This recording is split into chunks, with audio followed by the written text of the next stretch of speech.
কুরুক্ষেত্রের মহাযুদ্ধে বিজয়ী হয়ে পাণ্ডবরা হস্তিনাপুরের সিংহাসনে বসেন। কিন্তু আপনারা কি জানেন এই জয়ের আনন্দ ছিল ক্ষণস্থায়ী? যুদ্ধের পর পাণ্ডবরা ঠিক কত বছর রাজত্ব করেছিলেন? কেন হঠাৎ একদিন তারা সবচেয়ে রাজপোশাক ত্যাগ করে সাধারণ সন্ন্যাসীর বেশে হিমালয়ের দিকে হাঁটা শুরু করলেন?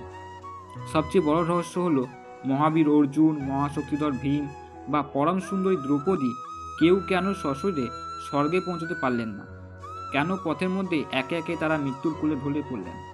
যুধিষ্ঠির যখন স্বর্গের দ্বারে পৌঁছলেন তখন তার সাথে কে ছিল? আজকের ভিডিওতে আমরা কোনো উপর গল্প নয়, বরং মহাভারতের মহাপ্রস্থানী পর্ব এবং স্বর্গারোহণ পর্ব থেকে পাণ্ডবদের এই অন্তিম যাত্রার প্রতিটি ঘটনার পেছনে গূঢ় কারণ এবং বিস্তারিত কাহিনী জানব। ভিডিওটি শেষ পর্যন্ত দেখুন, কারণ এই কাহিনী আপনাকে ধর্ম, কর্ম এবং জীবনের চরম সত্য সম্পর্কে ভাবিয়ে তুলবে। কুরুক্ষেত্র যুদ্ধের পর যুধিষ্ঠির দীর্ঘ 36 বছর অন্তত ন্যায়নিষ্ঠার সাথে রাজত্ব করেন। কিন্তু তিনটি প্রধান ঘটনা তাদের এই পৃথিবী ত্যাগের সিদ্ধান্ত নিতে বাধ্য করে। প্রথম, গান্ধারীর অভিশাপ ও যদুবংশের ধ্বংস। যুদ্ধের পর গান্ধারী শ্রীকৃষ্ণকে অভিশাপ দিয়েছিলেন যে যেভাবে কুরুবংশ ধ্বংস হয়েছে ঠিক সেভাবেই 36 বছর পর শ্রীকৃষ্ণের যদুবংশ নিজেদের মধ্যে লড়াই করে ধ্বংস হবে। সেই অভিশাপ ফলে যায়। প্রবাস তীর্থে যদুবংশীয়রা নিজেদের মধ্যে যুদ্ধ করে নিহত হন। দ্বিতীয়, শ্রীকৃষ্ণের দেহত্যাগ। যদুবংশের ধ্বংসের পর শ্রীকৃষ্ণ একদিন বনে যোগাসনে থাকাকালীন জরা নামক এক ব্যাধের তীরে দেহত্যাগ করেন। এই সংবাদ পাণ্ডবদের কাছে ছিল বজ্রপাতের মতো। তারা বুঝতে পারেন দ্বাপর যুগের অবসান ঘটেছে এবং পৃথিবীতে কলিযুগের আগমন আসন্ন। শ্রীকৃষ্ণহীন পৃথিবীতে তাদের কাছে নিঃস্ব মনে হলো। ব্যাসদেবের পরামর্শ। তৃতীয়, অর্জুন যখন দ্বারকা থেকে যদুবংশের নারীদের নিয়ে আসছিলেন তখন সাধারণ দস্যুদের হাতে তিনি পরাস্ত হন। তার গান্ডীব, ধনু এবং অক্ষয় তিনি আর কাজ করছিল না। অর্জুন মহর্ষি ব্যাসদেবের কাছে গেলে তিনি বলেন, তোমাদের উদ্দেশ্য সফল হয়েছে, এখন পৃথিবীতে তোমাদের সময় শেষ, এবার মহাপ্রস্থানের সময়। এসব কারণে যুধিষ্ঠির অর্জুনের পৌত্র পরীক্ষিতকে হস্তিনাপুরের এবং সাত্যকীর পুত্র বজ্রকে ইন্দ্রপ্রস্থের রাজা ঘোষণা করেন। এরপর পঞ্চপাণ্ডব এবং দ্রৌপদী রাজবস্ত্র ত্যাগ করে লিঙ্গচর্ম এবং বল্কল ধারণ করেন। অগ্নিদেবকে তাদের অস্ত্রশস্ত্র ফিরিয়ে দিয়ে তারা পূর্ব দিকে যাত্রা শুরু করেন। তারা প্রথমে পূর্ব দিকে গিয়ে সমুদ্র তট প্রদক্ষিণ করেন, তারপর উত্তর দিকে হিমালয়ের দিকে অগ্রসর হন। তাদের লক্ষ্য ছিল যোগ বলে সশরীরে স্বর্গে প্রবেশ করা। এটি কোনো সাধারণ পথ ছিল না, এটি ছিল অত্যন্ত দুর্গম, বরফে ঢাকা এবং তুষার ঝড়ে আচ্ছন্ন এক পথ। এই যাত্রার শুরু থেকে একটি অদ্ভুত ঘটনা ঘটে। একটি সাধারণ ধূসরিত নেড়ি কুকুর তাদের পেছন পেছন চলতে শুরু করে। পাণ্ডবরা অনেক চেষ্টা করেও তাকে তাড়াতে পারেননি। কুকুরটি নিঃশব্দে তাদের সঙ্গী হয়ে রইল। হিমালয়ের ললিত পর্বত আর পার হয়ে মরুভূমির সদৃশ্য বালুকাময় পথ হাঁটার সময় ক্লান্তি এবং যোগবলের অভাবে একে একে সবাই পড়ে যেতে থাকেন। এই পতনের দৃশ্যগুলি ছিল অত্যন্ত করুণ। প্রথম, দ্রৌপদীর পতন ও কারণ। সবার আগে পরে যান দ্রৌপদী। ভীম আর্তনাদ করে যুধিষ্ঠিরকে জিজ্ঞেস করেন, দাদা, দ্রৌপদী তো কোনো পাপ করেননি, তবে কেন তিনি পড়ে গেলেন? যুধিষ্ঠির বিস্তারিতভাবে উত্তর দিলেন, ভীম, দ্রৌপদী যদিও আমাদের 5 ভাইয়ের স্ত্রী ছিলেন, কিন্তু মনে মনে তিনি অর্জুনকে একটু বেশি ভালোবাসতেন। স্বামী হিসেবে আমাদের সবার প্রতি সমান আচরণ না রাখা ছিল তার সূক্ষ্ম পাপ। এই পক্ষপাতিত্বের কারণেই তিনি সশরীরে স্বর্গারোহণ ব্যর্থ হলেন। দ্বিতীয়, সহদেবের পতন ও কারণ। কিছু দূর যাওয়ার পর পরম জ্ঞানী সহদেব পড়ে যান। ভীম আবার প্রশ্ন করে। যুধিষ্ঠির বললেন, সহদেব ছিলেন অত্যন্ত পণ্ডিত, কিন্তু তার মনে এই অহংকার ছিল যে আমার মতো জ্ঞানী আর কেউ নেই। নিজের পাণ্ডিত্যের প্রতি এই সামান্য গর্ব বা অহংকারই তার পতনের কারণ। তৃতীয়, নকুলের পতন ও কারণ। এরপর রূপবান নকুল পড়ে যান। যুধিষ্ঠির বলেন, নকুল ছিলেন ত্রিলোকের মধ্যে সবচেয়ে সুদর্শন, কিন্তু তিনি মনে মনে নিজের রূপের বড়াই করতেন এবং ভাবতেন তিনি শ্রেষ্ঠ সুন্দরী। এই রূপের অহংকার তাকে স্বর্গের পথ থেকে দূরে সরিয়ে দিল। চতুর্থ, অর্জুনের পতন ও কারণ।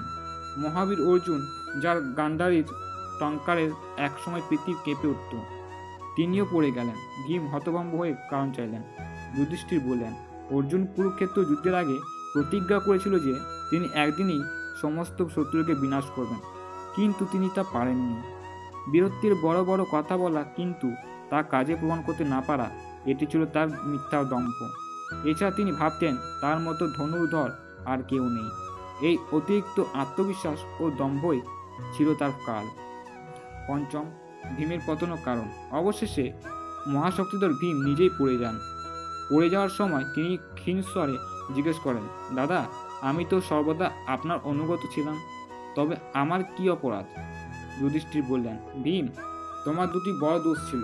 প্রথম, তুমি ছিলে অত্যন্ত ভোজরসিক। তুমি অন্যদের কথা চিন্তা না করেই নিজের ভাগের বেশি খাবার গ্রহণ করতে। দ্বিতীয়ত, তুমি নিজের শক্তি খুব অহংকার করতে এবং শত্রুকে তুচ্ছ জ্ঞান করত। তোমার এই লোভ এবং শক্তির দম্ভই তোমাকে শেষ করে দিল। এখন যুধিষ্ঠির সম্পূর্ণ একা, তার পেছনে শুধু সেই কুকুরটি। অবশেষে তারা স্বর্গের দ্বারে পৌঁছলেন। দেবরাজ ইন্দ্র স্বর্গ থেকে রথ নিয়ে এসে বললেন, হে ধর্মরাজ যুধিষ্ঠির, আপনার পুণ্য বলে আপনি সশরীরে স্বর্গে প্রবেশের অধিকার পেয়েছেন। এই রথে উঠুন। যুধিষ্ঠির রথে উঠতে গিয়ে থেমে গেলেন। তিনি কুকুরটির দিকে তাকিয়ে ইন্দ্রকে বললেন, এই কুকুরটি আমার যাত্রার শুরু থেকে সঙ্গী, একে ছাড়া আমি স্বর্গে যাব না। ইন্দ্র অবাক হয়ে বললেন, কুকুরটি অসুচি প্রাণী, স্বর্গে কুকুরের স্থান নেই। আপনি নিজের ভাইদের স্ত্রীকে ত্যাগ করে এসেছেন, তবে এই সামান্য কুকুরের জন্য কেন সর্বসুখ ত্যাগ করতে চাইছেন? যুধিষ্ঠির দৃঢ়ভাবে বললেন, দেবরাজ, আমার ভাইরা এবং দ্রৌপদী মৃত, আমি তাদের ত্যাগ করিনি, মৃত্যু তাদের আমার থেকে ছিনিয়ে নিয়েছে। কিন্তু এই কুকুরটি জীবিত এবং আমার শরণাপন্ন। যে আমার আশ্রয় চেয়েছে তাকে ত্যাগ করা চরম অধর্ম। কুকুরটিকে ত্যাগ করে আমি স্বর্গে গেলে সেই স্বর্গ হবে নরক তুল্য। যুধিষ্ঠির এই ন্যায়নিষ্ঠা ও দয়া দেখে ইন্দ্র এবং অন্যান্য দেবতারা ধন্য ধন্য করতে লাগলেন। তখনই সেই কুকুরটি নিজের আসল রূপ ধারণ করল। তিনি ছিলেন স্বয়ং ধর্মরাজ, যুধিষ্ঠিরের পিতা। তিনি যুধিষ্ঠিরের এই চূড়ান্ত পরীক্ষা নিলেন এবং বললেন, পুত্র, তোমার দয়া ও ধর্মের প্রতি নিষ্ঠা অতুলনীয়, তুমি সত্যিই স্বর্গের যোগ্য। যুধিষ্ঠির সশরীরে স্বর্গে প্রবেশ করলেন, কিন্তু স্বর্গে গিয়ে তিনি প্রথম যে দৃশ্য দেখলেন তা তাকে স্তম্ভিত করে দিল। তিনি দেখলেন দুর্যোধন স্বর্গীয় সিংহাসনে বসে আছেন এবং সুখে আছেন। অন্যদিকে তার নিজের ভাইরা বা দ্রৌপদীকে তিনি কোথাও দেখতে পেলেন না। যুধিষ্ঠির ক্ষুব্ধ হয়ে দেবরাজ ইন্দ্রকে বললেন, যিনি অধর্মের মূর্ত প্রতীক, সেই দুর্যোধন স্বর্গে, আর আমরা আমার ধার্মিক ভাইরা কোথায়? আমি দুর্যোধনের সাথে এক স্বর্গে থাকবো না, আমাকে আমার ভাইদের কাছে নিয়ে চলুন। ইন্দ্রের আদেশ সে এক দেবদূত যুধিষ্ঠিরকে এক অন্ধকার, দুর্গন্ধময় এবং যন্ত্রণাদায়ক স্থানে অর্থাৎ নরকে নিয়ে গেলেন। সেখানে তিনি অর্জুন, ভীম, দ্রৌপদী প্রমুখের আর্তনাদ শুনতে পেলেন। যুধিষ্ঠির ব্যথিত হলেন এবং বললেন, দেবদূত, তুমি ফিরে যাও, আমি আমার ভাইদের এত কষ্ট একাকী ছেড়ে যাব না। তুমি ফিরে যাও, আমি আমার ভাইদের এই কষ্ট একাকী ছেড়ে যাব না। তখনই দেবরাজ ইন্দ্র সেখানে উপস্থিত হলেন এবং নরক দৃশ্যটি অদৃশ্য হয়ে গেল। ইন্দ্র ব্যাখ্যা করলেন, যুধিষ্ঠির, এটি ছিল চূড়ান্ত পরীক্ষা। যেহেতু আপনি জীবনে একবার মাত্র মিথ্যে বলেছিলেন, তাই আপনাকে সাময়িকভাবে এই নরকের বিভীষিকা দেখতে হলো। আপনার ভাইরাও কিছু পাপের জন্য সাময়িক শাস্তি ভোগ করছেন। এখন তারা সবাই পবিত্র হয়ে স্বর্গে আছেন। এরপর যুধিষ্ঠির আকাশগঙ্গায় স্নান করে নিজের নশ্বর দেহ ত্যাগ করেন এবং দিব্য দেহ ধারণ করে স্বর্গলোকে প্রবেশ করেন, যেখানে তিনি কৃষ্ণ, ভীষ্ম, দ্রোণাচার্য এবং নিজের ভাইদের সাথে চিরস্থায়ী শান্তি লাভ করেন। মহাভারতের এই অন্তিম যাত্রা আমাদের শেখায় যে মানুষ যত বড় বীর, জ্ঞানী বা সুন্দরী হোক না কেন, সামান্যতম অহংকার, লোভ বা পক্ষপাতিত্ব আমাদের অধঃপতনের কারণ হতে পারে। এমনকি ধর্মরাজ যুধিষ্ঠিরকেও তার একটি ভুলের জন্য শেষ পরীক্ষায় বুঝতে হয়েছিল। আমাদের আজকের এই বিস্তারিত উপস্থাপন আপনাদের কেমন লাগলো? প্রতিটি চরিত্রের পতনের কারণ কি আপনাদের মনে কোনো প্রশ্ন দূর করতে পেরেছে? কমেন্টে জানান। ভিডিওটি ভালো লাগলে লাইক দিন এবং এমন গভীর পৌরাণিক কাহিনী জানতে আমাদের চ্যানেলটি সাবস্ক্রাইব করুন। ধন্যবাদ।